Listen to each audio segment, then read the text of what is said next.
Well, welcome to River Thoughts, to the next set of short videos that we hope are helpful on your daily walk with God. These are thoughts that are mainly theological, but also based around things that we might come across in the news or in daily life that link with the way in which God wants to journey with us. So this is the start of Lent that we're going to kick this in. And so it's a 40-day period, a time to reflect before the season of Easter.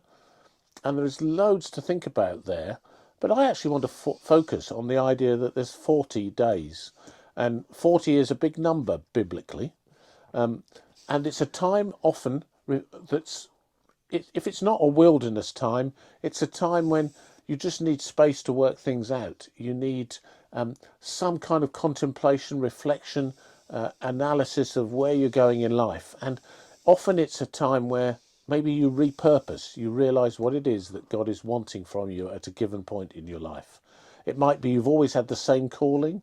It might be that sometimes it just feels like you want to acknowledge that God is nudging you in a new way. That's certainly been true of me. I did 20 years in teaching, and then I did 20 years as a minister, and I'm still a minister, but now I'm not full-time. I'm not running a church, and there's been a rethinking process, and I'm still going through a little bit of that now. And so this is 40 days to think about those things. And so just seemed appropriate to kick-start it by looking at this idea of 40 and how this might help us through some biblical examples of where this has occurred. The obvious one is Jesus in the wilderness, but we'll come back to that. I just want to say to you, well, actually just read you a bit of an idea of the characters in the Bible where 40 was a bit significant. So, for example, Noah, his life was transformed by 40 days of rain. And then we've got examples from Moses on Mount Sinai. We've got the spies investigating the promised land. We've got David and Goliath. We've got Elijah. That was significant for him. We've got the entire city of Nineveh at one point. Jesus being empowered in the wilderness. And we've got the disciples transformed by 40 days with Jesus after his resurrection.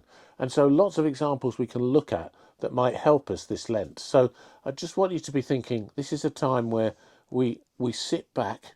We maybe feel dry. It could be that life's made it really difficult for us. We might be struggling in all sorts of ways, or it could just be we need a nudge to see where we're at in this journey of life that we're on, and the journey into what might come next, because in a way this is a time of hope, because we get at the end of it the Easter season, and then we go into what might be the second coming at the end of that. So that's where we're at for this first one. That's the introduction, and we'll say more about these 40 time period examples over the next 8 sessions that we do at the start of this Lent.